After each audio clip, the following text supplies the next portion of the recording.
ورحمة الله وبركاته.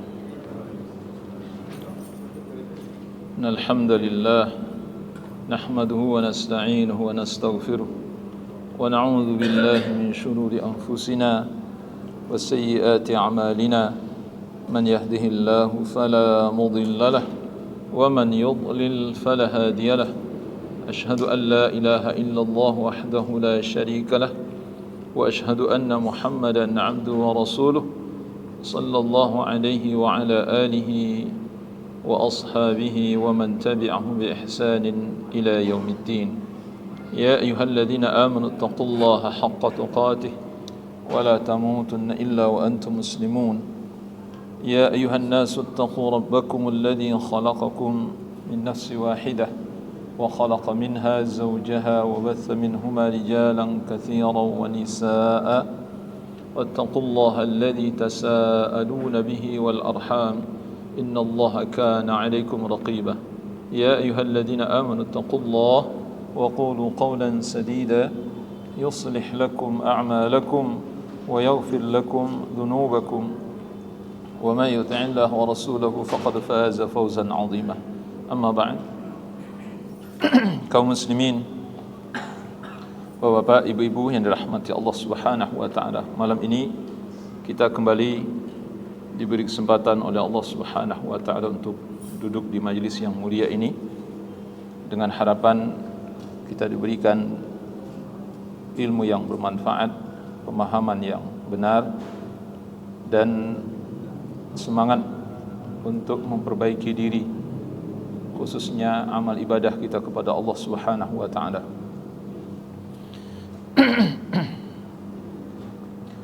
Kita bersyukur kehadirat Allah Subhanahu wa taala atas nikmat ini. Kemudian salat dan salam untuk Nabi kita Muhammad sallallahu alaihi wasallam, semoga senantiasa tercurah untuk beliau, keluarga beliau, serta para sahabat radhiyallahu anhum ajma'in. Kaum muslimin, Bapak Ibu yang rahmati Allah Subhanahu wa taala. Ini suaranya kedengaran enggak? Sepertinya suara ini enggak tidak keluar suaranya. Kurang jelas suaranya. Baik, malam ini bahasan kita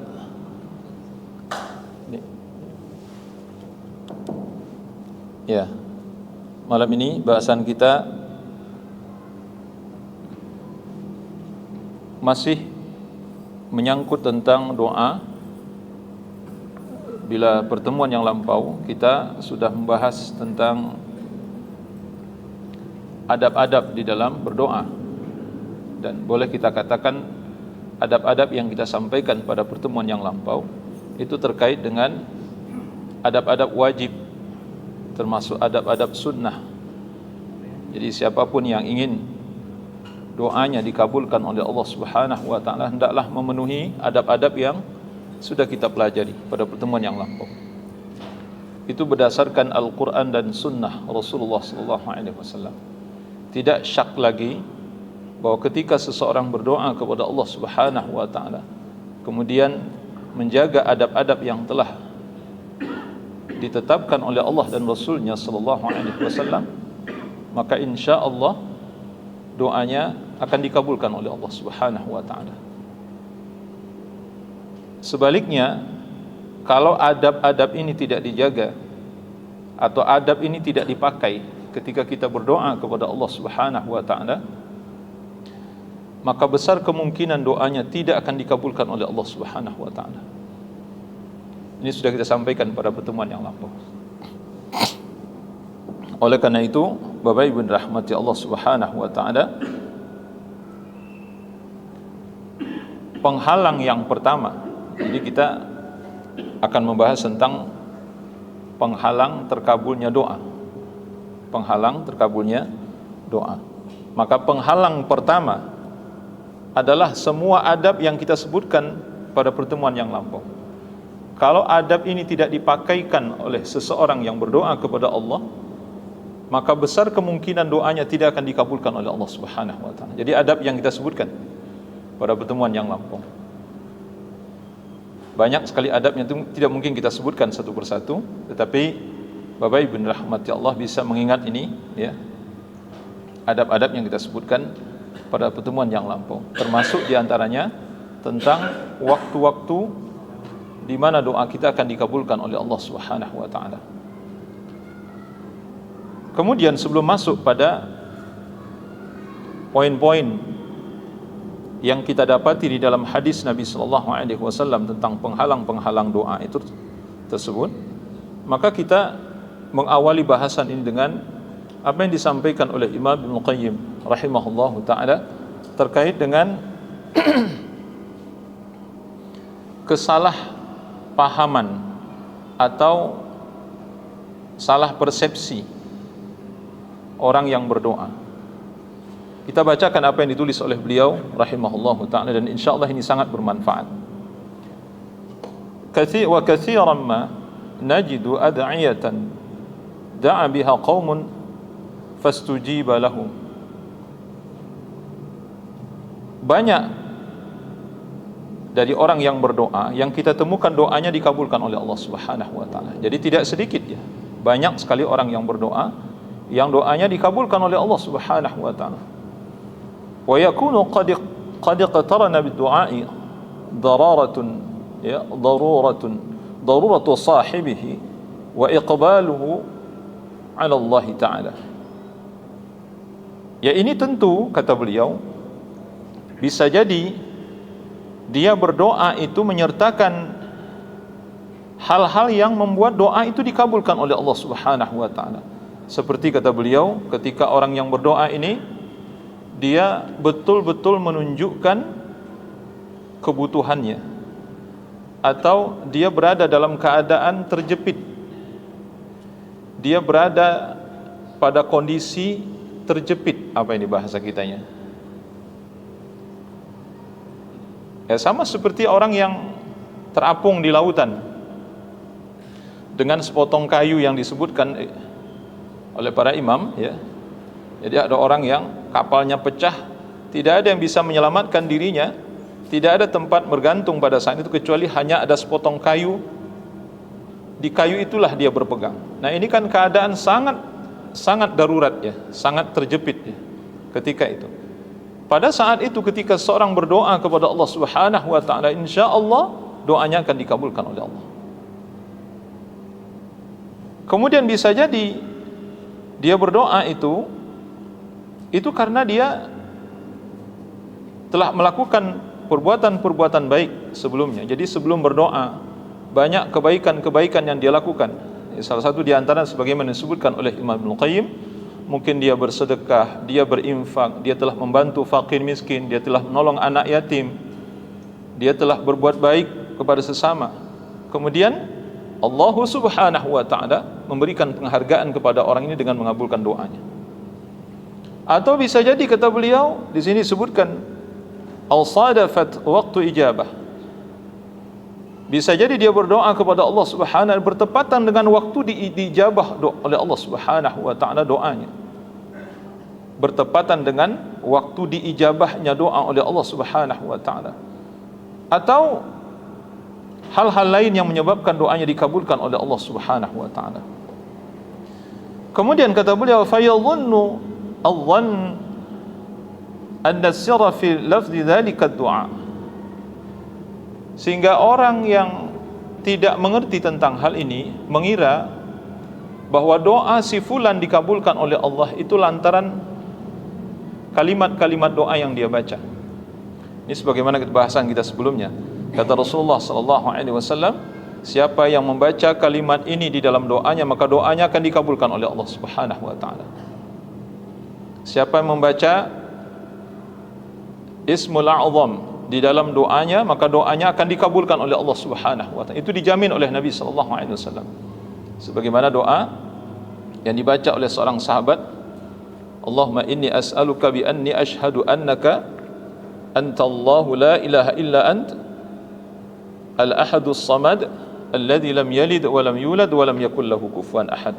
Kata Nabi sallallahu alaihi wasallam ketika mendengar sahabat membaca doa diawali dengan lafaz ini, tidaklah seseorang berdoa dengan lafaz ini kata Nabi sallallahu alaihi wasallam melainkan doanya benar-benar akan dikabulkan oleh Allah Subhanahu wa taala. Nah, wa bin rahmati Allah. Sehingga kata beliau, ada orang yang mengira bahwa doa itu terkabul karena lafaz doa yang dibaca itu, semata-mata karena lafaz doa yang dibaca itu. Dan ini betul kita temukan dalam kehidupan kita sehari-hari. Mungkin Bapak Ibu rahmati Allah pernah mendengar orang bertanya kepada Bapak, Pak, kira-kira apa ya lafaz doanya supaya usaha saya ini berhasil? Saya sering kali mendapatkan pertanyaan dari jamaah, ya, terutama sekali mereka yang sedang melakukan usaha, jatuh bangun di dalam usahanya. Ustaz, kira-kira ada nggak lafaz doa yang kalau lafaz itu saya baca di dalam doa, maka ini betul-betul akan merubah nasib saya? Saya katakan tidak ada. Kalau untuk usaha tidak ada. Apa lafaznya? Maksudnya kalau yang antum tanyakan dari Nabi SAW, tidak ada lafaz dari Nabi SAW secara khusus. Jadi ketika melihat ada orang lain berhasil, ya, sukses, kemudian dia tanya, Pak, apa sih doanya? Betul tidak? Benar tidak? Bapak Ibu rahimahullah, pernah nggak dengar begitu? Pak, sebenarnya sih apa sih rahasianya? Bagi-bagi dong, ya. Apa sih doanya gitu? Kok bisa secepat itu? Kok bisa sesukses ini? Kok bisa orang lain belum apa-apa kok Bapak sudah duluan? Sehingga dia tanya, kira-kira apa sih rahasia doanya? Itu yang dia tanya sebenarnya, kalimatnya itu. Kalimatnya. Nah, ini yang dikatakan oleh Imam Ibnu Qayyim. Fa yadhunnu dhann anna sirra fil lafzi dzalika ad-du'a. Ada orang yang mengira bahwa rahasia terkabulnya doa itu terletak pada lafaz doa gitu. Satu sisi itu benar, sebagaimana kita baca dalam hadis-hadis Nabi SAW. Tetapi bukan satu-satunya penyebab doa kita dikabulkan oleh Allah Subhanahu wa taala. Sehingga fayakhudhuhu mujarradan an tilkal umur allati qaranat min dzalika ad-da'i. Sehingga dia hanya mengambil lafaz doa untuk berdoa kepada Allah Subhanahu wa taala, sementara dia meninggalkan sebab-sebab terkabulnya doa yang lain. Ini, ya, diumpamakan kata beliau taubahnya seperti seseorang yang ketika seseorang menggunakan obat, ya, yang bermanfaat. Diibaratkan ketika seseorang yang doanya dikabulkan oleh Allah Subhanahu wa taala, itu kata beliau, seseorang yang menggunakan obat yang bermanfaat pada waktu yang tepat, maka pantaslah obatnya akan manjur, ya. Ditambah lagi, ya, tidak ada penghalang yang menghalangi sembuhnya penyakit tersebut misalnya. Maka orang ini berhak mendapatkan manfaat dari obat yang dia pakai tersebutnya. Nah, oleh orang-orang yang tidak mengerti, itu hanya diambil obat yang sama, tetapi tidak melihat tidak melihat waktunya, kemudian tidak melihat kondisi badan juga, tidak melihat kalau dari obat itu dosisnya misalnya gitu. Itu dipakai berapa kali dalam sehari misalnya, seperti itu tidak diperhatikan, pokoknya dia minum obat saja, karena saya tahu si fulan setelah minum obat ini dia sembuh. Giliran dia minum obat enggak sembuh. Bapak Ibu rahmati Allah, ini persis sama seperti orang yang mengira bahwa terkabulnya doa itu semata-mata hanya karena lafaz doa yang dibaca. Bapak Ibu rahmati Allah Subhanahu wa taala. Oleh karena itu disebutkan oleh beliau dalam contoh lain, misalnya ketika ada seorang yang berdoa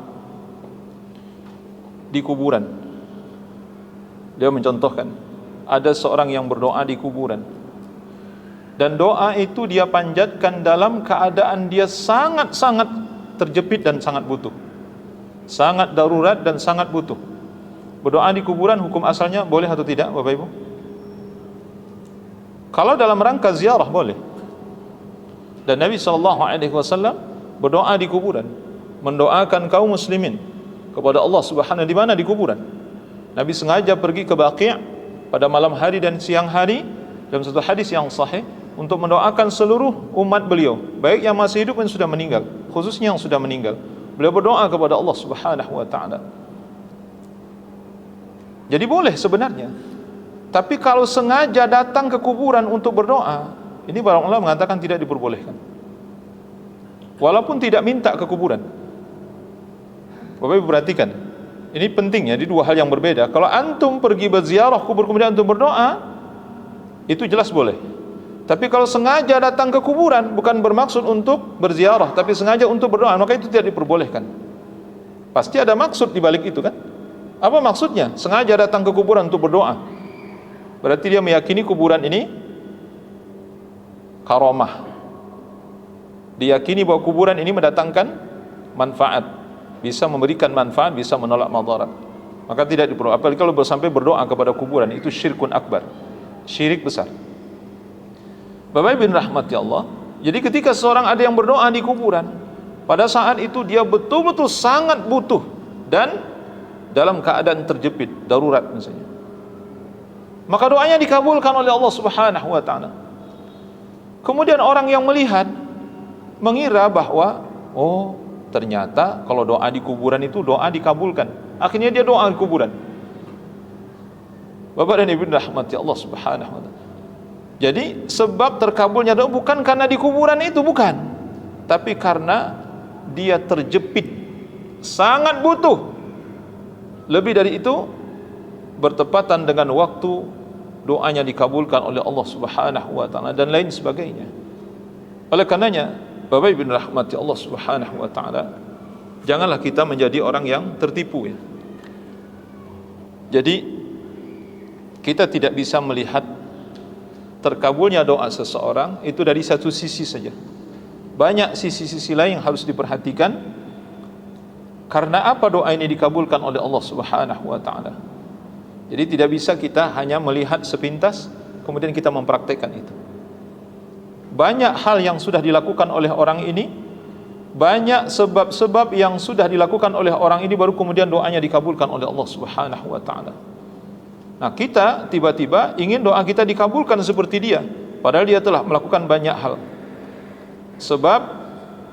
Sebab yang menyampaikan doanya dikabulkan oleh Allah Subhanahu wa taala. Jadi tidak bisa kita mengikuti langkah orang ini apa adanya, atau tanpa bertanya terlebih dahulu kemudian kita praktekkan apa yang dia praktekkan.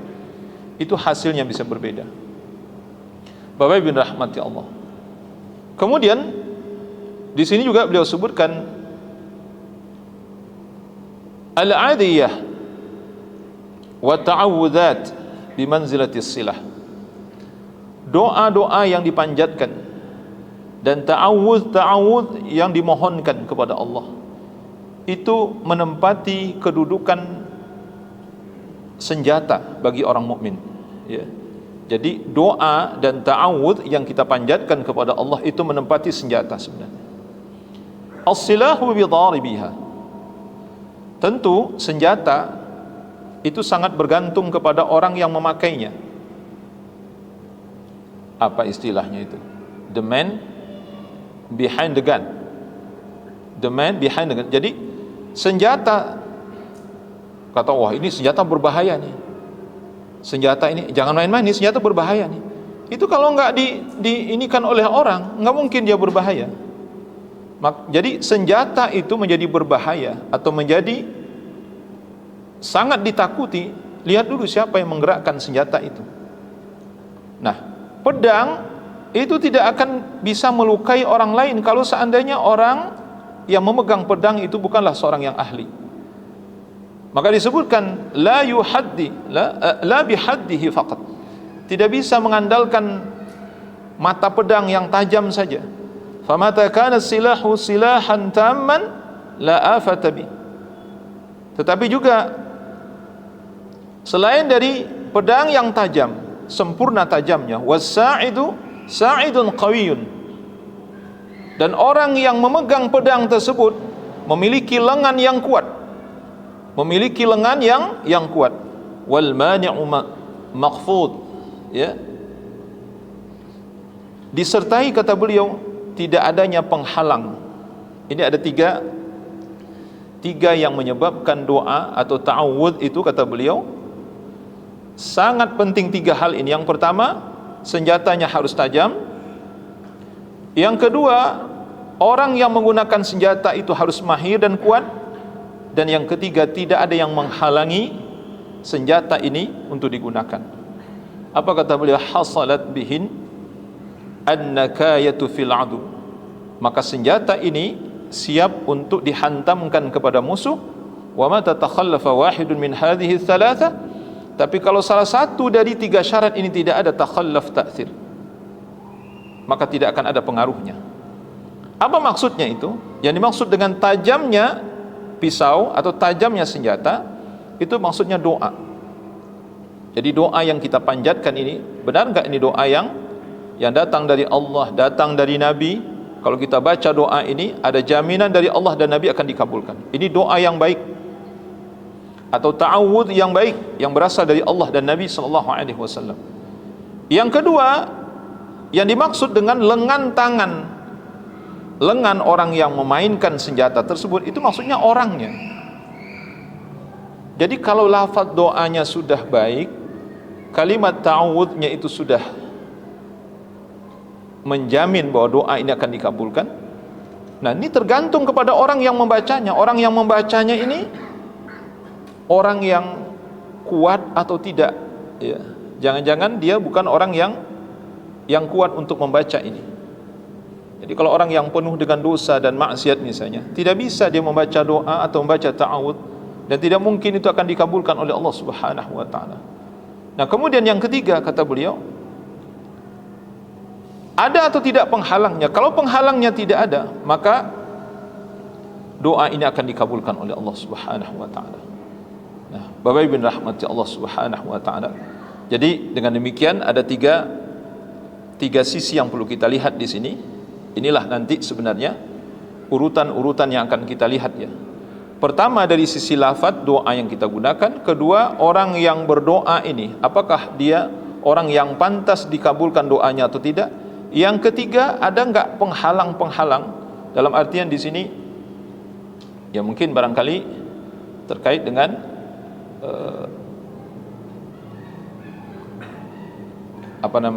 makanannya, ya, makanan yang dia makan, atau mungkin akhlaknya dan lain sebagainya. Bapak Ibu rahmati Allah Subhanahu wa taala. Nah, kita lihat, ya, apa yang disebutkan oleh para ulama, ya. Di antara penghalang terkabulnya doa itu, yang pertama disebutkan oleh para ulama adalah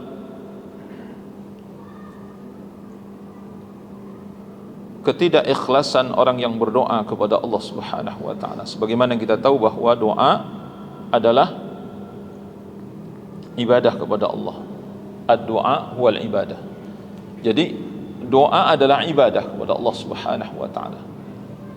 Apapun bentuk ibadah, kita wajib mengikhlaskan niat karena Allah Subhanahu wa taala.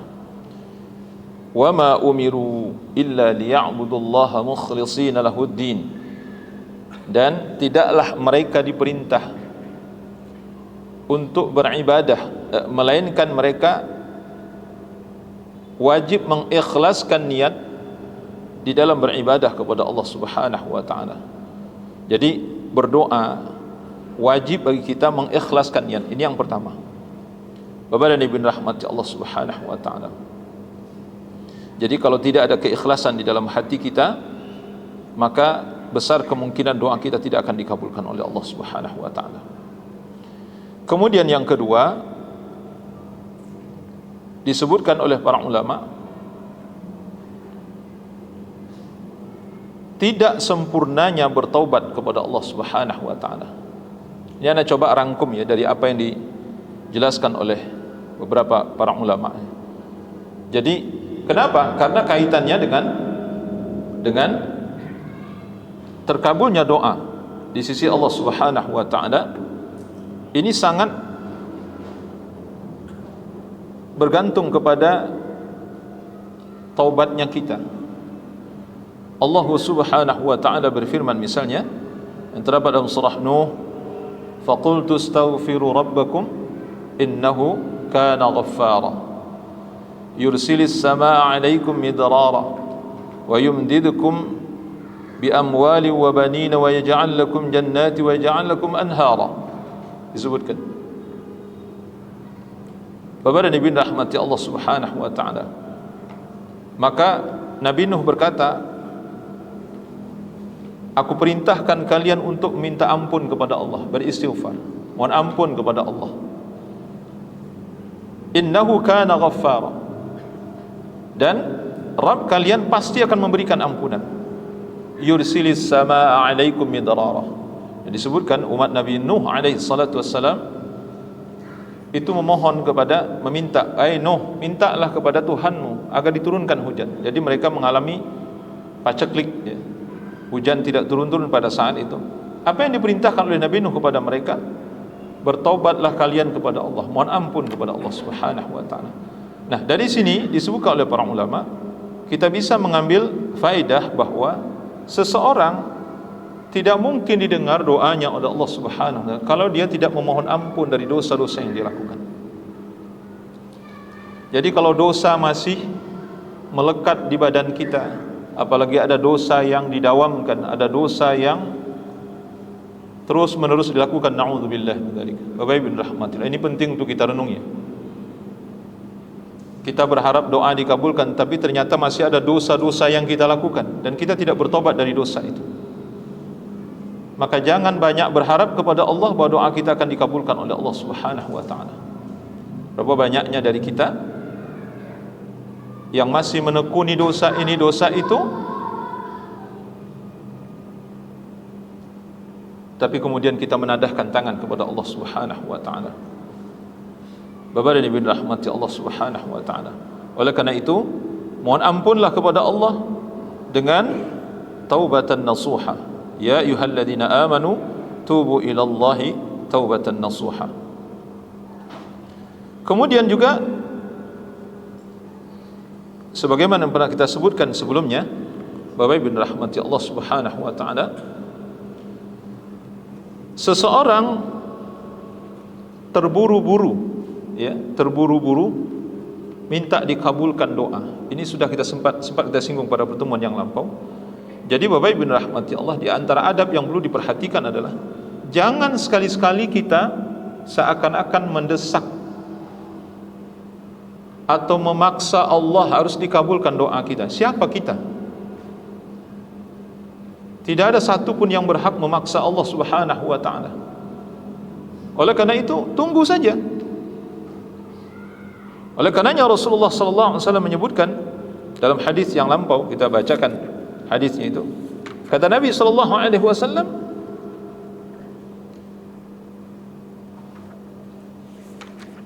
senantiasa, ya, yustajabu li ahadikum ma lam ya'jal. Senantiasa doa kalian akan dikabulkan oleh Allah.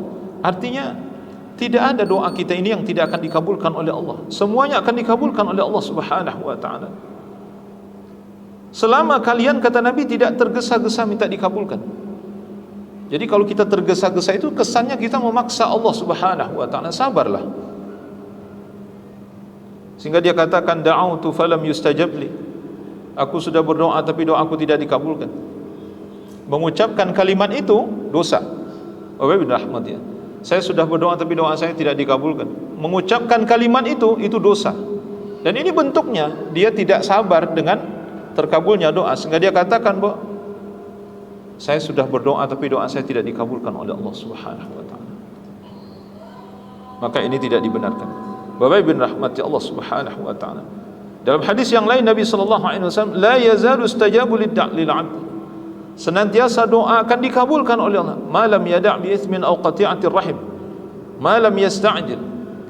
Selama seseorang tidak meminta, ya, untuk diputuskan silaturahim dan tidak meminta untuk berbuat dosa dan tidak minta tergesa-gesa dikabulkan doa. Sahabat bertanya, ya, wa mal isti'jal ya Rasulullah? Apa yang dimaksud dengan isti'jal, tergesa-gesa?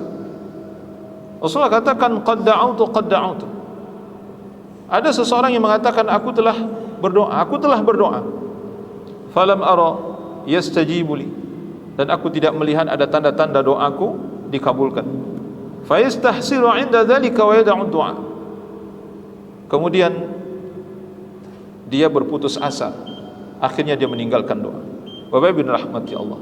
Jadi ada dua sebenarnya di sini. Yang pertama, seakan kita tidak sabar dan memaksa Allah, satu. Yang kedua, kemudian dia putus asa dan tidak berdoa lagi setelah itu. Inilah yang membuat doa tidak dikabulkan oleh Allah Subhanahu wa taala. Ada beberapa poin yang belum kita sampaikan, insyaallah ba'da isya kita sampaikan ya. Nah, wassallallahu ala nabiyyina Muhammad wa ala alihi washabbihi wasallam. Assalamualaikum warahmatullahi wabarakatuh. Alhamdulillah wassalatu wassalamu ala Rasulillah wa ala alihi washabbihi wa mawalah. Amma ba'd. Kaum muslimin, Bapak, Ibu-ibu yang rahmati Allah Subhanahu wa taala, kita melanjutkan bahasan kita dari penghalang doa ya, atau penghalang terkabulnya doa. Kita sudah sampaikan di antara penghalang doa adalah ketika seseorang tidak sabar akan terkabulnya doa, atau dia tergesa-gesa minta dikabulkan kepada Allah Subhanahu wa taala. Kemudian dia berhenti berdoa sebagai bentuk putus asa dari usaha yang dia tidak sabar menunggu hasilnya. Jadi ketika seseorang tidak sabar, maka dia akan putus asa. Kalau dia putus asa, maka dia berhenti berdoa. Inilah yang membuat doa tidak dikabulkan oleh Allah Subhanahu wa taala. Kemudian juga para ulama menyebutkan berdasarkan hadis, penghalang doa adalah ketika seseorang tidak yakin doanya terkabul. Jadi dari awal itu sebenarnya dia sudah bikin masalah ya. Jadi dia berdoa, tapi dia tidak yakin dengan doanya terkabul. Ditambah lagi dengan ketika dia berdoa, tidak berdoa dengan hati yang khusyuk. Bapak dan Ibu rahmati Allah, itu ada dua perkara di situ ya. Seperti tadi ada dua perkara juga. Yang pertama, dia tergesa-gesa minta dikabulkan doa, kemudian dia berhenti berdoa. Di dalam poin berikut ini, pertama dia tidak yakin dengan doanya dikabulkan. Akibat dari itu dia tidak bersungguh-sungguh dalam berdoa, atau tidak khusyuk di dalam berdoa. Sebagaimana ibadah yang kita lakukan, kita harus khusyuk di dalam ibadah yang kita lakukan. Apapun ibadahnya, harus khusyuk. Semua ibadah yang kita lakukan, kita wajib khusyuk.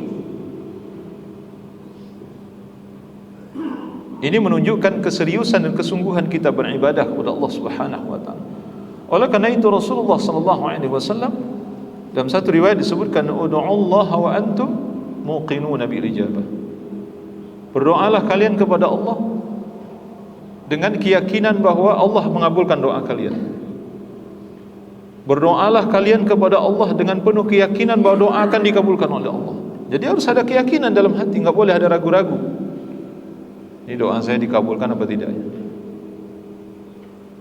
Jadi dari awal itu sebenarnya dia sudah bikin masalah di dalam doa ini.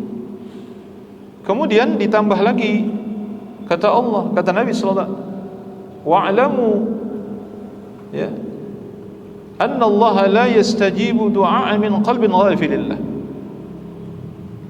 Ketahuilah oleh kalian, sesungguhnya Allah tidak akan mengabulkan doa dari hati yang lalai. Allah tidak akan mengabulkan doa dari hati yang lalai. Jadi poin ini ada dua, Pak, sama seperti poin yang sebelumnya. Jadi yang pertama, tidak yakin doa dikabulkan. Yang kedua, hatinya lalai saat berdoa kepada Allah Subhanahu wa taala. Jadi seperti yang pernah saya sampaikan sebelumnya, ada orang yang baca subhanallah, subhanallah, subhanallah 33 kali, alhamdulillah, alhamdulillah 33, Allahu akbar 33 kali. tapi hatinya lalai dari merenungi dan mentadaburi makna subhanallah walhamdulillah Allahu akbar. Ini yang disebutkan oleh para ulama, di antara Syekh Al-Albani rahimahullahu taala. Ya, ingat kata beliau, siapa yang membaca 33 kali tasbih, 33 kali tahmid, 33 kali takbir ditutup dengan kalimat la ilaha illallah wahdahu la syarikalah lahul mulku wa lahul hamdu wa huwa ala kulli syai'in qadir, maka dosa-dosanya akan diampuni oleh Allah walaupun sebanyak buih di lautan. Apa kata Syekh Albani? Hati-hati, beliau mengingatkan ini. Yang pertama diingatkan dalam ini adalah ketika orang membaca tidak dengan khusyuk. Itu yang diingatkan oleh beliau. Karena janji Nabi SAW begitu besar, dan dalam kalimat ini hanya mengucapkan tasbih 33 kali, tahmid 33 kali, takbir 33 kali, dosa kita diampuni oleh Allah walaupun sebanyak buih di lautan. Artinya apa? Ada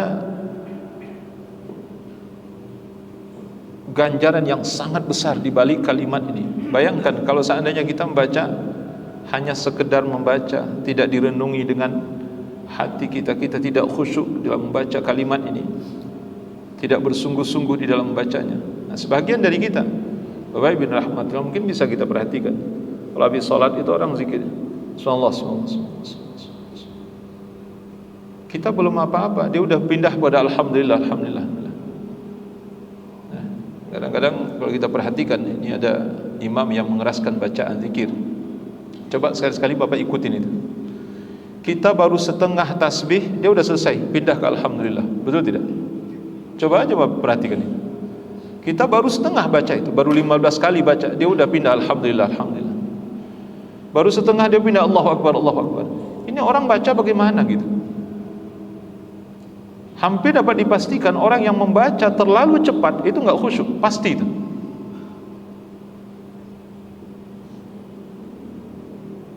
Maka sama seperti Al-Qur'anul Karim. Ya. Kalau ada orang yang mengkhatam Al-Qur'an dalam satu hari, dipastikan dia tidak khusyuk membaca. Karena itu terlalu cepat dia dibacaannya. Ayat ikhwan fiddin rahimani wa rahimakumullah jami'an. Jadi dalam hal ini ya, perlu kita memperhatikan kekhusyuan kita di dalam berdoa. Karena bisa jadi doa kita tidak dikabulkan oleh Allah karena kita tidak khusyuk. Kita meminta itu tidak sungguh-sungguh kepada Allah Subhanahu wa taala. Kemudian juga disebutkan oleh para ulama, di antara penyebab atau penghalang dari terkabulnya doa kita adalah karena memakan harta haram. Ini secara khusus kita temukan di dalam hadis Nabi sallallahu alaihi wasallam, dan di dalam kitab ini di awal pertemuan kita sebenarnya sudah sempat kita singgung tetapi kita pada saat itu tidak membaca tentang penghalang terkabulnya doa, tapi sekedar membacakan saja. Jadi kata Nabi sallallahu alaihi wasallam dalam satu hadis, ya ayuhan nas innallaha tayyibun la yaqbalu illa tayyiban wa innallaha amara al-mu'minina bima amara bihil mursalin. Wahai manusia, sesungguhnya Allah itu tayyib dan tidak menerima kecuali yang tayyib. Allah itu baik, tidak menerima kecuali yang baik-baik. Dan sesungguhnya Allah Subhanahu wa taala memerintahkan orang-orang beriman sebagaimana Allah memerintahkan kepada para rasulnya. Apa yang diperintahkan oleh Allah kepada para rasul? Ya ayyuhar rusulu kulu minat thayyibati wa'malu salihan. Ini perintah Allah kepada rasul. Wahai para rasul, makanlah yang baik-baik dan beramal salehlah. Makanlah yang baik-baik dan beramal salehlah. Ini perintah Allah dalam surah Al-Mu'minun ayat 51. Kemudian bagaimana perintah Allah kepada orang-orang beriman? Ya ayyuhalladzina amanu kulu min thayyibati ma razaqnakum. Ini perintah Allah kepada orang beriman. Sama isinya, wahai orang-orang yang beriman, makanlah yang baik-baik dari apa yang sudah kami berikan kepada kalian. Itu perintah Allah kepada Nabi dan kepada para orang-orang yang beriman. Jadi perintahnya sama. Perintah Allah kepada para rasul, makanlah yang baik-baik dan beramal salehlah. Kemudian kepada orang-orang beriman, makanlah yang baik-baik dari apa yang telah diberikan kepada kalian. Kemudian Nabi sallallahu alaihi wasallam, wa dzakara ar-rajul yutilu as-safara ash'atha al-bagh. Kata Nabi sallallahu alaihi wasallam, beliau memberikan contoh, ada seorang yang menempuh perjalanan yang sangat panjang, safar. Kemudian dia sangat kelelahan, tubuhnya ya berdebu dan kusut, ya, rambutnya kusut. Kemudian dia menadahkan tangannya, yamuddu yadayhi ilas sama, menadahkan tangannya ke langit. Dia angkat tangannya kepada Allah Subhanahu wa taala. Dia berdoa, ya Rabbi, ya Rabbi, ya Allah, ya Tuhanku, aku menginginkan ini. Ya Allah, ya Tuhanku, kabulkanlah doaku. Apa kata Nabi? Wa mat'amuhu haram, wa mashrabuhu haram, wa malbasuhu haram, wa ghudiya bil haram, fa anna yustajabu lidzalik. Dia menadah tangannya kepada Allah Subhanahu, ya Allah, kabulkanlah doaku. Aku memohon kepadamu ini dan itu.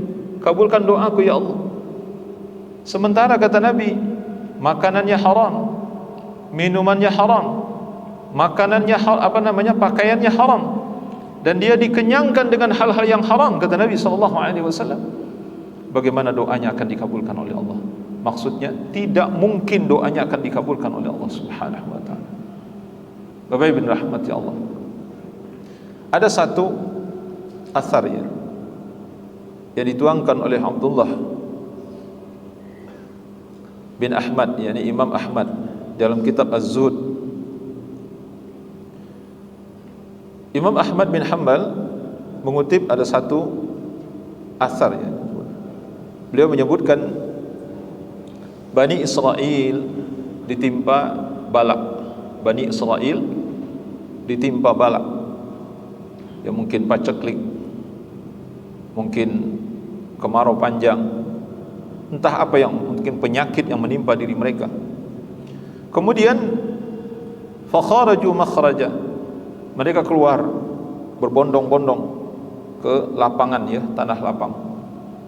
Fa awhallahu azza wa jalla ila nabiyihim an akhbarahum, maka Allah mewahyukan kepada nabi mereka, nabi Bani Israel, untuk mengabarkan kepada Bani Israel itu. Apa yang harus dikabarkan kepada mereka? Ini mereka datang ke tanah lapang atau ke lapangan, mungkin minta kepada Allah, berdoa, ya Allah, lepaskanlah kami dari musibah ini, ya Allah, hilangkanlah musibah ini dari diri kami, ya Allah, angkatkanlah kesulitan ini dari diri kami. Kemudian kata Allah kepada nabinya, kabarkan kepada umatmu, innakum takhrujuna ila as-sa'id bi abdan najasah, kalian keluar ke tanah lapang ini dengan badan yang penuh dengan najis. Ini bahasa kinayah sebenarnya. Kalian keluar ke tanah lapang ini dan meminta kepadaku dengan badan yang penuh dengan najis. Wa tarfa'una ilayya akuffan qad safaqtum biha ad-dima. Kalian mengangkat tangan kepadaku sementara tangan kalian berlumuran dengan darah. Wa mala'tum biha buyutakum minal haram, dan kalian penuhi rumah-rumah kalian dengan harta-harta haram. Al-an hina ishtadda ghadabi alaikum, saat ini ya, ketika amarahku, kata Allah, kemurkaanku memuncak pada diri kalian. Walan tazdadu minni illa bu'dan, apa yang kalian mintakan kepadaku bukan membuat aku akan mengabulkan, justru akan menambah kemarahanku, kata Allah Subhanahu wa taala. Nah, Bapak Ibu rahmati Allah, ini penting untuk kita fikirkan. Jadi ini dari sisi orang yang berdoanya, sebagaimana kita katakan tadi. Jadi berdoa itu ada beberapa sisi yang perlu diperhatikan selain dari lafaz doa yang dipakai. Yang paling menentukan sebenarnya adalah the man behind the gun ini sebenarnya. Laki-laki yang berdoa ini, seseorang yang berdoa ini, orang ini adalah orang yang pantas doanya untuk dikabulkan atau tidak. Ini penting. Bapak Ibu rahmati Allah. Jadi kita harus periksa diri kalau doa kita tidak dikabulkan oleh Allah Subhanahu wa taala. Coba lihat makanan kita ini halal atau tidak. Ya. Minuman kita, pakaian kita, kendaraan kita, rumah nih halal atau tidak? Bapak Ibu rahmati Allah Subhanahu wa taala. Ini penting sekali. Jangan-jangan ini berasal dari harta yang haram. Bapak dan Ibu rahmati Allah Subhanahu wa taala. Kemudian di dalam hadis Nabi sallallahu alaihi wasallam, kata Nabi sallallahu alaihi wasallam, ini apa bentuk terhalangnya doa yang berikutnya. Ma min muslim yad'u bi da'watin laysa fiha ithmun wala qati'atur rahim.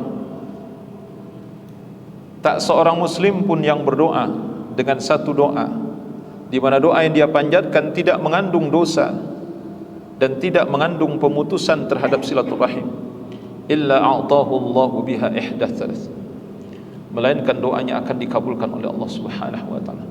Berdasarkan hadis ini, dan ini juga terdapat dalam hadis yang lain tadi disebutkan, pada hakikatnya doa seorang hamba akan dikabulkan oleh Allah Subhanahu wa taala selama doa yang dia panjatkan itu tidak meminta untuk berbuat dosa, tidak meminta untuk melakukan satu perbuatan dosa. Misalnya ketika seseorang berdoa minta dimudahkan untuk melakukan dosa misalnya.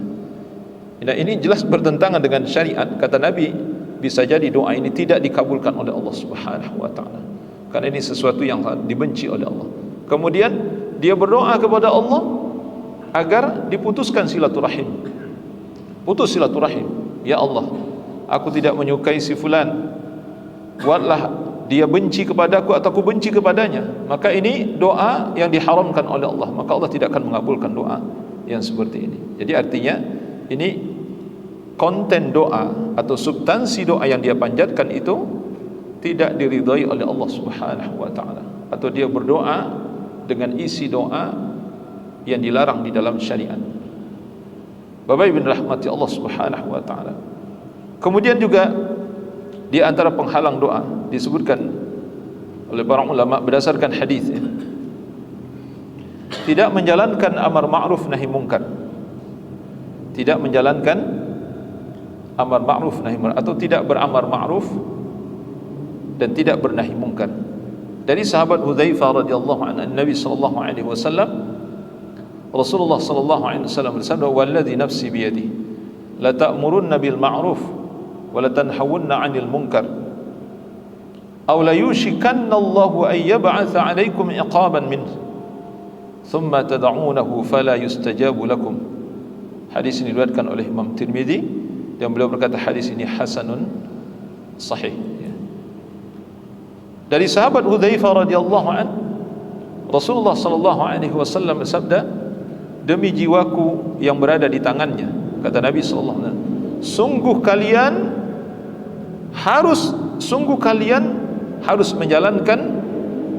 kalian harus memerintahkan kepada yang ma'ruf, dan sungguh kalian harus mencegah dari kemungkaran.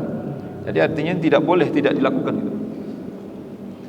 Jadi memerintahkan kepada yang baik, mencegah dari yang mungkar, itu sesuatu yang tidak boleh tidak dilakukan, harus dilakukan kata Nabi. Wajib kalian lakukan, tidak boleh tidak kalian lakukan. Atau kata Nabi sallallahu alaihi wasallam, kalau ini tidak kalian lakukan, maka sungguh hampir saja Allah akan menimpakan azab kepada kalian. Thumma tad'unahu fala yustajabu lakum. Kemudian kalian berdoa kepada Allah dan doa kalian tidak akan dikabulkan oleh Allah Subhanahu wa taala. Biasanya kan begitu. Ya, kalau ada musibah yang menimpa diri kita, berdoa kan sama seperti Bani Israel. Dan ini sifat manusia. Jadi ketika ditimpa musibah, kesulitan, pasti dia berdoa kepada Allah. Tidak akan didengar oleh Allah. Kenapa? Karena amar ma'ruf tidak dia jalankan. Ini tentu berawal dari rumah tangga kita. Bapak Ibu rahmati Allah. Jadi kita kalau ngomongin amar ma'ruf nahi munkar, itu yang pertama sekali adalah dalam rumah kita. Kata Nabi, kata Allah, wa anzir ashiratakal aqrabin. Orang yang pertama sekali yang harus kalian ingatkan adalah karib kerabat kalian. Siapa karib kerabat kita? Ya orang yang ada di rumah kita, itu yang paling dekat dengan kita. Jangan orang lain disuruh baik, keluarga kita tidak baik. Jadi amar ma'ruf nahi munkar harus jalan terhadap istri kita. Sudah jalan belum? Jadi mohon maaf, misalnya ada istri yang tidak pakai jilbab, ini sudah disuruh belum? Ada anak yang tidak menutup aurat, dengan mana? Istri yang masih lalai salatnya, atau yang lain-lain misalnya. Ini sudah jalan belum amar ma'ruf? Kita bermohon kepada Allah, tetapi ini maksiat masih banyak di rumah kita dan kita biarkan saja. Tidak ada amar ma'ruf nahi munkar. Nah, lebih luas dari itu ya tentu keluar dari rumah kita dalam kehidupan bermasyarakat. Apakah ketika melihat perbuatan dosa dan maksiat yang terjadi di sekeliling kita, kita berusaha untuk merubahnya atau kita diam saja? Kata Nabi SAW, kalau kalian diam saja, tidak melakukan amar ma'ruf nahi munkar, Allah akan menimpakan azab kepada kalian, sehingga ketika kalian kesulitan, kalian berdoa kepada Allah, doa kalian tidak dikabulkan oleh Allah Subhanahu wa taala. Bapak dan Ibu rahmati Allah Subhanahu wa taala. Ini diantaranya, dan masih ada yang lain lagi ya, penyebab tidak terkabulnya doa. Masih banyak lagi ya, yang lain disebutkan oleh para ulama, tapi ini hanya beberapa yang bisa saya sampaikan ya. Semoga ini bisa kita pahami dengan baik, dan semoga kita bisa menjauhi penghalang-penghalang doa ini. Jangan sampai doa kita tidak dikabulkan oleh Allah Subhanahu wa taala. Atau kalau doa kita tidak dikabulkan oleh Allah Subhanahu wa taala, ada kemungkinan bahwa penyebab-penyebab ini ada pada diri kita, sehingga tidak dikabulkan oleh Allah Subhanahu wa taala. Wallahu a'lam bissawab. Nah, ada pertanyaan terkait ini? Saya persilahkan.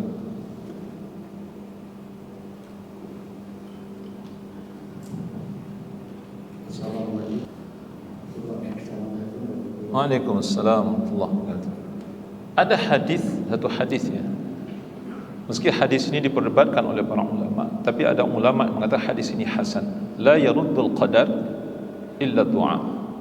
Tidak ada yang bisa merubah takdir kecuali doa. Tidak ada yang bisa merubah takdir kecuali doa. Bapak Ibu rahmati Allah Subhanahu wa taala. Yang perlu kita fahami, terkadang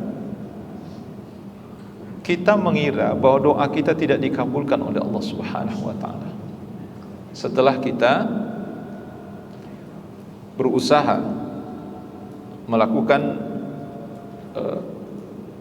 adab-adab yang kita sebutkan pada pertemuan yang lampau ya. Mungkin kita sudah berusaha, sudah berikhtiar penuh, kemudian kita berdoa kepada Allah Subhanahu wa taala. Sebahagian dari kita mungkin mengira bahwa kenapa ya doa saya kok tidak dikabulkan gitu. Walaupun mungkin ini tidak terucap di dalam hati, tidak terucap di lidah, tapi mungkin ada di dalam hati gitu, seperti itu. Ketahuilah Bapak Ibu rahmati Allah, Nabi SAW menyebutkan ada 3 bentuk pengabulan doa dari Allah Subhanahu wa taala. Tapi kita merasa mungkin tidak dikabulkan, padahal dikabulkan oleh Allah Subhanahu wa taala, tapi bentuknya berbeda. Kata Nabi SAW, imma an tu'ajjila lahu da'wat. Yang pertama, bisa jadi doanya itu dikabulkan oleh Allah sebagaimana yang dia inginkan. Dia minta apa misalnya dikabulkan oleh Allah Subhanahu wa taala. Ini bentuk pengabulan doa yang pertama. Yang kedua kata Nabi, wa imma ayudakhiraha lahu fil akhirah. Bisa jadi bentuk pengabulan doa itu, kata Nabi SAW, Allah buat semacam simpanan baginya di akhirat nanti. Jadi bentuk pengabulannya itu Allah Subhanahu wa taala tidak berikan apa yang dia inginkan di dunia ini, tetapi Allah Subhanahu wa taala jadikan itu sebagai pahala, kemudian disimpan oleh Allah untuk dia di akhirat nanti. Apa yang dia minta tadi itu tidak dikabulkan oleh Allah sebagaimana dia inginkan waktu di dunia ini. Mungkin dia meminta sesuatu untuk kehidupan di dunia ini, itu tidak dikabulkan oleh Allah. Justru itu dirubah oleh Allah bentuk pengabulan berupa pahala, dan Allah simpan ini di akhirat nanti untuk kesenangan dirinya di akhirat nanti. Yang ketiga, kata Nabi sallallahu wa imma ayyasrifa anhu minas su' mithlaha. Bisa jadi bentuk pengabulan itu, kata Nabi sallallahu alaihi wasallam, Allah jauhkan dia dari keburukan yang nilainya semisal dengan apa yang dia minta. Misalnya kalau dia minta sesuatu apa misalnya? Ya Allah, kabulkanlah permohonan saya agar anak saya ini diterima kerja di sini misalnya gitu. Misalnya gitu. Itu tidak dikabulkan oleh Allah. Jadi permintaan itu tidak dipenuhi oleh Allah, tetapi Allah alihkan dengan apa? Allah selamatkan anaknya yang tadinya kan dia minta anaknya ini bisa diterima bekerja di tempat ini, tapi Allah tidak berikan ini. Allah selamatkan anaknya dari bahaya. Mungkin terjadi kecelakaan, anaknya selamat, yang lain pada luka-luka, yang lain ada yang meninggal, tapi anaknya selamat. Nah, itulah bentuk terkabulnya doa seseorang. Bapak Ibu rahmati Allah Subhanahu wa taala. Tetapi terkadang ya, Allahu a'lam, sebahagian dari kita mengira bahwa doa kita tidak dikabulkan oleh Allah Subhanahu wa taala. Nah, oleh karena itu kalau dikaitkan dengan takdir misalnya, Bapak dan Ibu rahmati Allah Subhanahu wa taala, sempat kita singgung pada pertemuan yang lampau bahwa takdir yang mungkin berubah itu adalah takdir yang sifatnya umri, takdir umri atau takdir sanawi. Nah, sehingga perubahan itu kita rasakan salah satu di antaranya adalah karena doa yang kita lakukan selain dari ikhtiar. Bapak Ibu rahmati Allah, kita bisa merasakan dari tahun ke tahun, bahkan mungkin dengan jarak waktu yang lebih dekat dari bulan ke bulan, ada perubahan terhadap diri kita. Betul tidak? Bapak Ibu, cobalah antum merasakan. Ada perubahan insya-Allah. Jadi selama kita berikhtiar dan berdoa kepada Allah, itu akan selalu ada perubahan yang terjadi. Jangankan dari tahun ke tahun, dari bulan ke bulan kita rasakan ada perubahan itu. Oleh karena itu, Allahu a'lam bissawab. Sebenarnya doa tetap memberikan dampak yang sangat dahsyat. Bahkan disebutkan oleh Imam Ibnu Qayyim rahimahullahu taala, yang paling dahsyat untuk merubah keadaan seseorang adalah doa, bukan ikhtiar. Sekali lagi, yang paling dahsyat untuk merubah keadaan seseorang sebenarnya bukan ikhtiar, tapi doa. Oleh karena itu, sebagai seorang muslim, jangan lupa kita berdoa kepada Allah Subhanahu wa taala. Kenapa? Karena kita yakini doa adalah sesuatu yang sangat dahsyat ya, merubah apa yang menjadi keinginan kita di dalam kehidupan ini. Allahu a'lam bishawab. Jadi Allahu a'lam, berdasarkan sabda Nabi sallallahu alaihi wasallam, tidak ada yang bisa merubah takdir kecuali doa. Dan itu bisa kita rasakan, insyaallah. Kemudian yang kedua, kaitannya dengan Rasulullah sallallahu alaihi wasallam mengatakan bahwa kualitas umat Islam ini seperti buih. Dalam satu hadis diriwayatkan oleh Imam Abu Dawud itu, yushikul umam an tada'a alaikum kama tada'a ila qas'atiha. Qala min qillatin nahnu yawma idzin ya Rasulullah. Qala bal antum yawma idzin katsir. Walakinnakum ghuzaa'un ka ghuzaa'is sayl. Kata Nabi sallallahu alaihi wasallam, akan datang satu masa nanti di mana jadi ini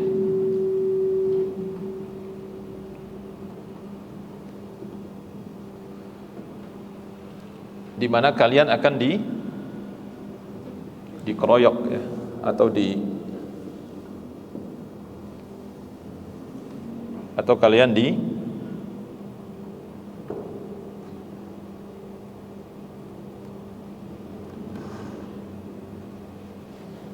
kalian akan dimusuhi oleh bangsa-bangsa yang ada di dunia ini, kata Nabi. Sahabat bertanya, ya Rasulullah, apakah jumlah kami sedikit pada saat itu? Jawab Nabi, tidak, jumlah kalian banyak. Akan tetapi jumlah kalian yang banyak itu tak ubahnya seperti buih di lautan, atau buih yang berada di lautan. Nah, Bapak Ibu rahmati Allah Subhanahu wa taala. Kalau ditanyakan apa sebabnya itu, Nabi yang menyebutkan dalam hadis ini. Yang pertama kata Nabi sallallahu alaihi wasallam, itu karena hubbud dunya. Hubbud dunya. Kalian, kata Nabi sallallahu alaihi wasallam, telah terkena penyakit hubbud dunya. Jadi sebelum dari kalimat itu kata Nabi sallallahu alaihi wasallam, wala yanza'anna Allahu fi qulubi aduwikumul mahabah minkum. Kata Nabi sallallahu alaihi wasallam, Allah hilangkan rasa takut di dalam hati musuh-musuhmu terhadap dirimu. Coba kalau kita lihat hari ini, umat Islam semakin banyak, tapi musuh-musuh Islam semakin berani. Betul tidak? Umat Islam semakin banyak jumlahnya, tapi harga diri umat Islam itu semakin jatuh, tidak dihargai oleh orang. Orang kalau mau berbuat apa sekarang, ingin menghina Islam, menghina Allah, menghina Al-Quran, menghina Rasulullah, bebas orang melakukannya. Lihat saja sekarang, itu dihina. Orang kalau mau bakar Quran, bakar aja. Betul tidak? Ini sampai sekarang, apa sanksi untuk orang yang membakar Quran? Enggak ada. Itu menunjukkan bahwa mereka sudah menganggap remeh kita. Sudah tidak ada lagi harga diri Islam. Kita banyak, tapi harga diri kita tidak ada. Kemudian kata Allah, wala yaqdhifanna Allahu fi qulubikum lahan. Wala yaqdhifanna Allahu fi qulubikum alwahan.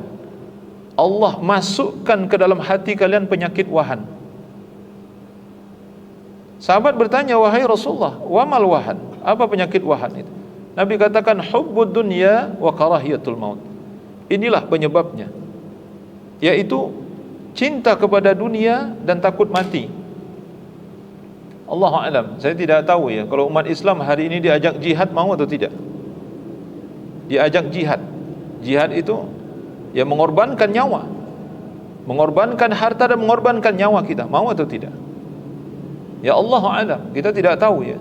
Tetapi ketika hatinya sudah dipenuhi dengan hubbud dunya, cinta kepada dunia, dunia sudah menjadi yang utama, maka tidak mungkin berani menghadapi kematian. Itu resiko kematian itu sangat berat ya. Itu hanya orang-orang yang hatinya betul-betul cinta kepada akhirat, keyakinan begitu kuat di dalam hatinya, inilah yang menyebabkan dia berani mati. Makanya para sahabat radhiyallahu anhum ajma'in, mereka adalah orang yang berani mati. Ketika diajak berjihad, tidak ada sedikit pun dari mereka penolakan.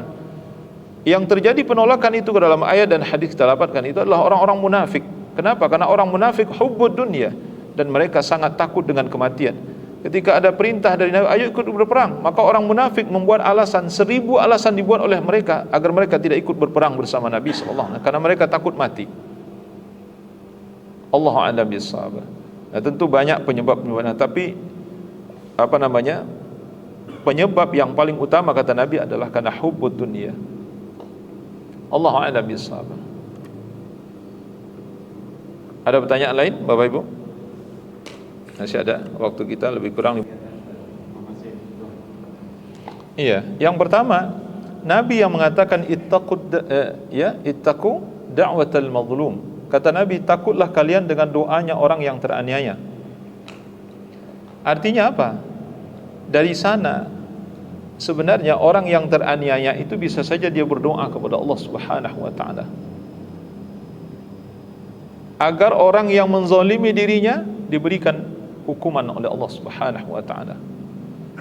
Oleh karena itu, kalau ditanyakan apakah doa yang dipanjatkan oleh orang yang terzalimi itu berarti doanya kan doa keburukan itu.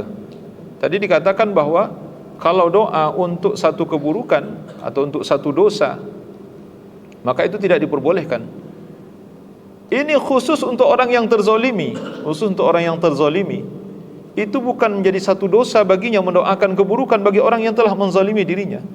Justru itu adalah balasan setimpal sebenarnya, karena dia tidak mampu membalas keburukan itu dengan keburukan. Maka dia mengadu kepada Allah yang maha berkuasa atas diri seluruh hamba. Ya Allah, aku tidak mampu membalas karena aku ini lemah. Aku mengadu kepadamu, ya Allah, Engkau yang maha kuat. Balaskanlah, hukumlah orang yang telah menghukum. Maka itu dibenarkan. Makanya Nabi ingatkan kita, jangan sampai kalian menzalimi orang lain, karena doa mereka akan dikabulkan oleh Allah Subhanahu wa ta'ala. Itu benar, Nabi yang katakan. Doa orang yang terzalimi itu dikabulkan oleh Allah Subhanahu wa ta'ala. Bahkan disebutkan oleh para ulama, sekalipun mereka orang kafir. Ini tentu orang kafir yang mereka kenal dengan Allah, gitu maksudnya. Orang-orang musyrik dulu itu mereka berdoa kepada Allah dalam keadaan mereka terzalimi, doa mereka bisa dikabulkan oleh Allah Subhanahu wa ta'ala. Orang-orang kafir atau orang-orang musyrik, orang-orang fasik, orang-orang munafik, mereka terzalimi, betul-betul terzalimi, kemudian mereka berdoa kepada Allah, doa mereka dikabulkan oleh Allah Subhanahu wa ta'ala. Sampai begitunya. Apalagi kita yang tidak musyrik, kita yang mungkin tidak fasik dan munafik, insyaallah doa kita dikabulkan oleh Allah Subhanahu wa ta'ala. Nah, artinya apa? Ada semacam isyarat dari Nabi sallallahu alaihi wasallam bahwa orang yang terzalimi itu bisa jadi dia mendoakan keburukan. Sebenarnya itu bentuk apa istilahnya itu ya? Balasan yang setimpal. Balasan yang setimpal atas apa yang sudah dilakukan oleh orang terhadap diri kita. Di dalam surah An-Nahl Allah sebutkan, fa in aqabtum fa'aqibu bimithli ma uqibtum bih. Kalau mereka menyakitimu, maka balaslah, kata Allah, setimpal dengan apa yang telah mereka berikan kepadamu. Ada ayatnya. Jadi membalas orang yang nyakiti kita itu boleh dalam Islam. Syaratnya apa? Syaratnya harus sama, gitu maksudnya. Jadi kalau kita dipukul, ya, di mana kita dipukul? Di belakang kita, maka kita pukul belakangnya, itu boleh. Nah, orang lemah, dia tidak mampu membalas. Mungkin hartanya diambil, mungkin fisiknya disakiti, kehormatannya dirobek, ya, darahnya ditumpahkan. Dia tidak mampu melawan. Kenapa? Karena orang ini yang menzalimi ini begitu kuatnya. Tidak ada tempat mengadu kecuali hanya Allah Subhanahu wa ta'ala. Dia mengadu kepada, ya Allah, si fulan telah menzalimi hamba. Hamba mohon hukumlah dia. Allahu a'lam bissawab. Doanya dikabulkan oleh Allah Subhanahu wa ta'ala. Dan itu sebagai sebuah isyarat dari Nabi, seakan orang yang terzalimi itu boleh berdoa kepada Allah agar orang yang menzalimi itu dihukum oleh Allah. Karena Nabi tidak membuat di situ pembatasan, ya. Tetapi Allah sebutkan dalam ayat tersebut, wala in sabartum lahuwa khairul lis-sabirin. Tapi kalau kalian sabar dan mau memaafkan, itu lebih baik. Nah, Nabi SAW disakiti sejak dari awal beliau menyatakan dirinya sebagai utusan Allah, mendakwahkan kalimat la ilaha illallah. Sejak saat itu Nabi semuanya, fisik beliau disakiti, kehormatan beliau diinjak-injak habis. Apa yang tidak terjadi pada diri Nabi? Semuanya habis-habisan. Rasulullah SAW dihina, dicaci maki, tapi Nabi tidak pernah membalas satu pun. Nabi sabar dan memaafkan. Itulah Nabi kita Muhammad SAW. Tetapi kita ini sebagai umat itu diizinkan oleh Allah untuk membalas, tapi syaratnya itu setimpal. Allahu a'lam bissawab. Kemudian terkait dengan, ya, tambahkan sedikit terkait dengan seseorang yang berdoa agar Ramadan ini lebih baik dari tahun-tahun yang akan datang. Namun ketika dijalani Ramadan ini, ternyata di akhir Ramadan terulang lagi kebiasaan-kebiasaan lama, yakni semakin mendekati akhir Ramadan semakin jauh dari rumah Allah, semakin lemas, semakin malas, semakin tidak bersemangat beribadah kepada Allah Subhanahu wa ta'ala. Ini tentu kita harus tahu ini, ya, harus tahu kuncinya, gitu. Dan harus ada semacam semangat khusus ya untuk ini. Oleh karena itu dalam hal ini saya mengajak Bapak Ibu rahmati Allah, belajarlah ya. Belajarlah seperti apa yang dicontohkan oleh para ulama terdahulu. Para ulama terdahulu itu kalau tiba bulan Ramadan, mereka berhenti beraktivitas. Berhenti beraktivitas. Selama bulan Ramadan, mereka fokus dengan amal ibadah. Lebih khusus lagi di 10 hari terakhir Ramadan. Kita ambil contoh misalnya Imam Malik rahimahullah ta'ala. Imam Malik, sebagaimana kita tahu bahwa beliau adalah seorang ulama hadis. Hari-hari beliau tidak lepas dari kitab hadis, mempelajari hadis dan mengajarkan hadis, mempelajari hadis dan mengajarkan hadis. Disebutkan oleh murid-murid beliau, Imam Ahmad bin Hanbal, kalau tiba bulan Ramadan, maka beliau meletakkan kitab beliau, beliau tidak membaca kitab dan tidak mengajarkan kitab. Beliau fokus kepada Al-Quran Karim. Dalam riwayat yang lain disebutkan, ini terjadi pada para ulama-ulama salaf terdahulu. Para ulama atau orang-orang salaf terdahulu, kalau tiba bulan Ramadan, maka mereka menutup toko-toko mereka. Ini sahih, silahkan nanti kita baca dalam kitab-kitab para ulama. Kalau tiba bulan Ramadan, mereka menutup toko-toko mereka. Nah, terus kita berpikir, nah, terus bagaimana nanti mereka untuk makan minum? Ternyata sebelum tiba Ramadan itu mereka sengaja menabung untuk Ramadan, selama Ramadan. Jadi selama Ramadan itu tidak ada aktivitas duniawi. Kalaupun ada itu sangat minim dilakukan oleh mereka. Jadi selama Ramadan mereka tidak bekerja. Nah, terus ngapain? Beribadah kepada Allah Subhanahu wa taala. Ini penting, ikhwan. Ini maksud saya, coba kita belajar kepada para ulama. Maka disebutkan bulan Ramadan itu bukan bulan untuk bekerja. Bahkan bulan Ramadan bukan bulan untuk menuntut ilmu. Itu disebutkan oleh para ulama. Bulan Ramadan itu bukan bulan untuk menuntut ilmu. Makanya saya selalu mengatakan bahwa apa yang jadi pengurus masjid ya, kalau mengundang ustadz jangan undang untuk ceramah, tapi undang untuk jadi imam salat tarawih. Itu di beberapa tempat saya sebutkan itu. Jadi kalau mengundang ustadz jangan undang untuk ceramah. Apalagi kalau di malam ini. Karena hukum asal ceramah malam itu tidak ada. Yang ada hanya salat tarawih sebenarnya. Yang salat tarawih itu yang harus diperpanjang. Ceramah itu sebenarnya tidak dianjurkan. Tapi kalau ba'da subuh ya monggo silahkan. Itu selain dari waktu untuk salat tarawih itu. Tetapi sekali lagi, kalau kita mengikuti para ulama, mereka tidak lagi menyibukkan diri dengan ilmu, tapi dengan amal. Karena bulan Ramadan adalah bulan-bulan amal. Khususnya di 10 hari terakhir Ramadan. Jadi sudah cukup bagi kita sebenarnya kalau membaca kehidupan para ulama itu. Terus bagaimana mereka hidup? Itu yang saya katakan tadi. Jadi mereka sengaja menabung untuk sebulan Ramadan. Jadi sebulan Ramadan itu mereka nggak bekerja, tidak melakukan aktivitas ini segala macam, kecuali beribadah kepada Allah Subhanahu wa taala. Dan puncak dari ibadah mereka mengikuti Rasulullah sallallahu alaihi wasallam, yakni i'tikaf di 10 hari terakhir Ramadan. Idza dakhala al-'ashru min al-awakhir, kata Aisyah radhiyallahu anha, apabila memasuki 10 hari terakhir Ramadan, kana an-nabi sallallahu alaihi wasallam shadda mi'zarah, Nabi mengencangkan ikat pinggangnya. Kata para ulama, maksudnya Nabi tidak lagi tidur bersama istri-istri beliau. Wa ahya lailah, dan menghidupkan malam-malam. Kata Syekh Ibnu Utsaimin rahimahullahu taala, di 10 malam terakhir itu Nabi full tidak tidur semalaman. Setiap malam di 10 malam terakhir itu Nabi tidak tidur, karena beliau sibuk beribadah kepada Allah Subhanahu wa taala di 10 malam terakhir. Wa aiqadha ahlah, dan yang ketiga beliau membangunkan istri-istri beliau, bangunkan Aisyah, mungkin Aisyah nanti membangunkan yang lain, kan beliau tidak keluar dari masjid sebagaimana tuntunan Nabi sallallahu alaihi wasallam. 10 hari terakhir itu beliau tidak keluar dari masjid,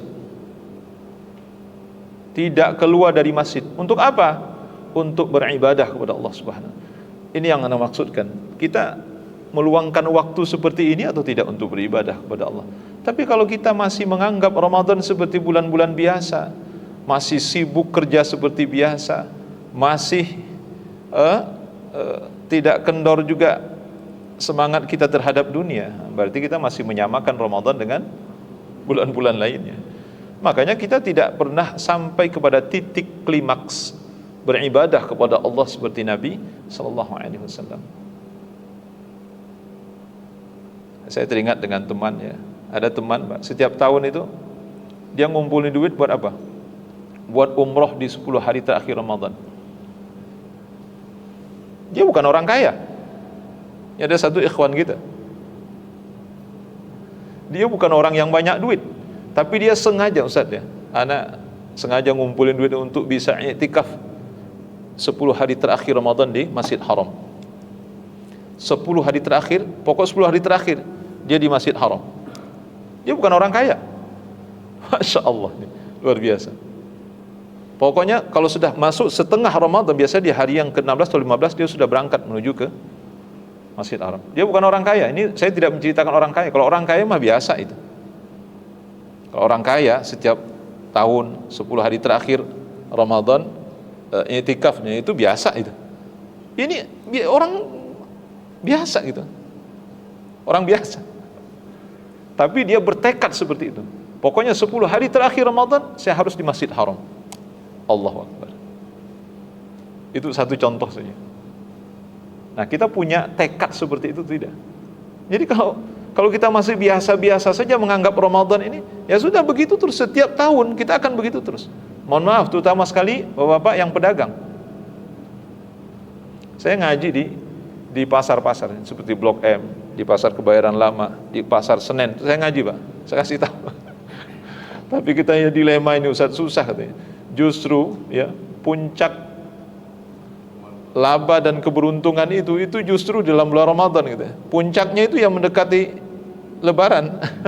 Artinya tantangannya di 10 hari terakhir Ramadan itu justru pelanggan, pembeli ya berlomba-lomba berbelanja ke pasar itu di hari-hari itu. Bagaimana kami akan i'tikaf?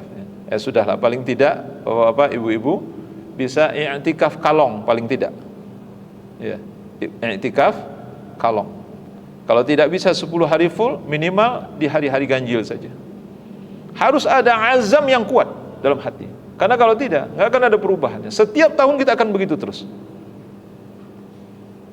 Nah, Anda juga mencoba melatih diri dan mengajak kawan-kawan. Ustaz, kalau di 10 hari terakhir jangan terima jadwal. Kita i'tikaf, kita ajak jamaah.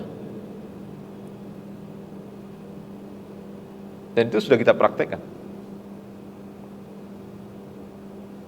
Namun sebagian ustadz masih juga ini. Justru katanya 10 hari terakhir itu banyak permintaannya, sudahlah. Subhanallah. Ini ustadz nih yang saya ngomong ini. Ustadz juga 10 hari terakhir masih sibuk juga, sibuk dan segala macam. Harusnya beribadah dan berikan contoh kepada jamaah. Bapak Ibu rahmati Allah. Jadi bukan hanya orang-orang biasa, ustadz juga ini masih memikirkan. Na'udzubillah dzalik. Bapak Ibu rahmati Allah Subhanahu wa taala. Anak kira ini ya, yang penting untuk jadi perhatian kita. Jadi hari-hari ini adalah hari-hari kita melatih diri. Saya ingatkan Bapak Ibu rahmati, ini masih bulan Sya'ban. Ya, lebih kurang setengah lagi ya, kurang dari setengah lagi. Ya, kalau membiasakan diri dengan puasa, dengan membaca Al-Qur'an, kemudian amal-amal yang lain, inilah saatnya. Jadi kita harus membiasakan diri dengan amal-amal saleh. Dan tadi seperti yang Anda katakan, kita harus meneladani para ulama-ulama salaf bahwa ketika masuk Ramadan mereka tidak ada lagi aktivitas duniawi. Mereka tutup toko-toko mereka. Mereka tutup akses-akses dunia mereka. Mereka fokus beribadah kepada Allah Subhanahu wa taala. Mungkin barangkali kita masih sulit untuk mengikuti ini 100%. Paling tidak di 10 hari terakhir harus ada azam yang kuat dalam hati kita bahwa di 10 hari terakhir kita tidak lagi melakukan aktivitas dunia. Tapi akan sulit bagi antum yang mungkin antum yang pegawai kantoran dan segala macam tidak dapat cuti misalnya. Tapi ada teman-teman itu sengaja, jadi cutinya itu dia gunakan untuk i'tikaf, bukan untuk yang lain-lain. Dia sengaja mengambil cuti itu untuk i'tikaf. Ada juga yang begitu. Masya Allah. Nah itu kan menunjukkan azam atau tekad yang kuat di dalam hatinya untuk mendapatkan kesempurnaan amal ibadah pada malam pada malam terakhir di 10 hari terakhir Ramadan. Ya, intinya agar mendapatkan Lailatul Qadar ya dari sisi Allah Subhanahu wa taala. Allahu a'lam bishawab. Ana kira ini bahasan kita pada malam ini, mudah-mudahan bermanfaat insyaallah. Dan sekali lagi kembali kepada kajian yang kita sampaikan tadi, hati-hatilah dengan diri kita ya. Adapun matan-matan doa atau kalimat-kalimat doa yang diajarkan oleh Nabi sallallahu alaihi wasallam, ini termasuk yang paling gampang untuk dihafal. Jadi kalau Bapak Ibu tidak hafal, tinggal menghafal saja. Atau mungkin tidak hafal, kita tinggal lihat saja di teksnya, baca gitu. Boleh ya kita melihat teks, baca itu. Tetapi yang paling menentukan adalah diri kita. Jadi doa tidak terkabulkan itu sebenarnya lebih banyak dari diri kitanya. Terlalu banyak alasan-alasan yang membuat doa kita tidak dikabulkan oleh Allah itu datang dari diri kita. Apakah mungkin ya kitanya yang tidak taat kepada Allah? Ini afwan, seperti yang Anda sampaikan tadi, itu terkait dengan dosa yang berkesinambungan. Apa contoh doa? Salat terlambat terus, ini dosa yang berkesinambungan. Saya katakan salat tidak pernah berjamaah misalnya, itu tanpa disadari oleh orang-orang awam sebenarnya.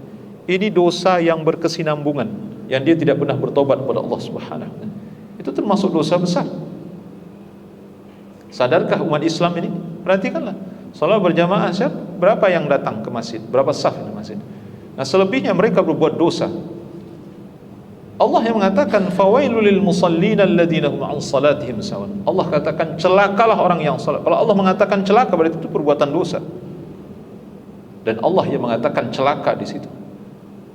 Setiap solat lalai, setiap solat lalai. Ini dosa terus menerus lakukan. Bahkan dosa ini bisa lebih besar dibandingkan dengan dosa mungkin kalau dia misalnya melakukan tindakan-tindakan tidak baik kepada tetangganya.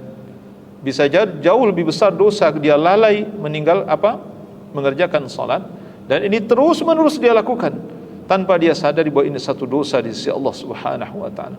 Bagaimana doa akan dikabulkan oleh Allah Subhanahu wa taala? Makanya Bapak Ibu rahmati Allah, saya selalu mengingatkan saudara kita, mohon maaf, yang kehidupan status sosial mereka atau ekonomi mereka bawah-bawah. Saya selalu menasihati, Pak, jaga sholat. Saya selalu mengingatkan itu yang saya ingatkan. Saya tidak menyuruh dia banyak berdoa, tapi jaga sholat. Walaupun kita doa tidak banyak, tapi sholat kita benar-benar kita jaga, insya Allah Bapak akan diberkahi oleh Allah Subhanahu wa taala. Nah, kenapa kaum muslimin kebanyakan kehidupannya seperti ini? Ya, kalau menurut saya salah satu diantaranya ini dosa yang dilakukan oleh mereka. Setiap azan mereka tidak datang ke masjid. Setiap azan berkumandang mereka tidak melaksanakan sholat berjamaah. Ini dosa yang berkesinambungan, terus menerus, yang mereka tidak menyadari ini satu dosa. Bapak dan Ibu rahmati Allah, semoga Allah Subhanahu wa taala menjadikan kita pribadi-pribadi yang saleh, yang taat kepada Allah Subhanahu wa taala, sehingga doa kita mudah untuk dikabulkan oleh Allah Subhanahu wa taala insyaallah. Wa sallallahu ala nabiyyina Muhammad wa ala alihi washabbihi wasallam. Subhanakallahumma wa bihamdika asyhadu an la ilaha illa anta astaghfiruka wa atubu ilaik. Assalamualaikum warahmatullahi wabarakatuh.